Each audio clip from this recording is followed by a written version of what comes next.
How to change WhatsApp number in iPhone without losing chats and media.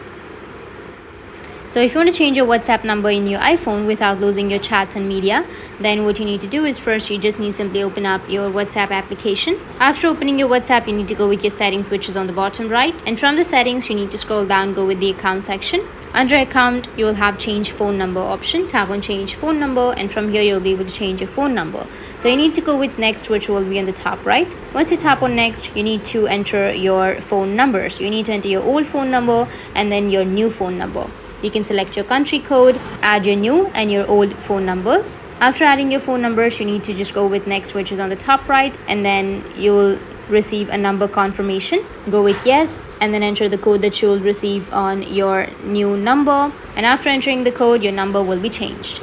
That's how you can change your WhatsApp number in your iPhone without losing your chats and media. And if you have any questions, feel free to comment below. Thanks for watching.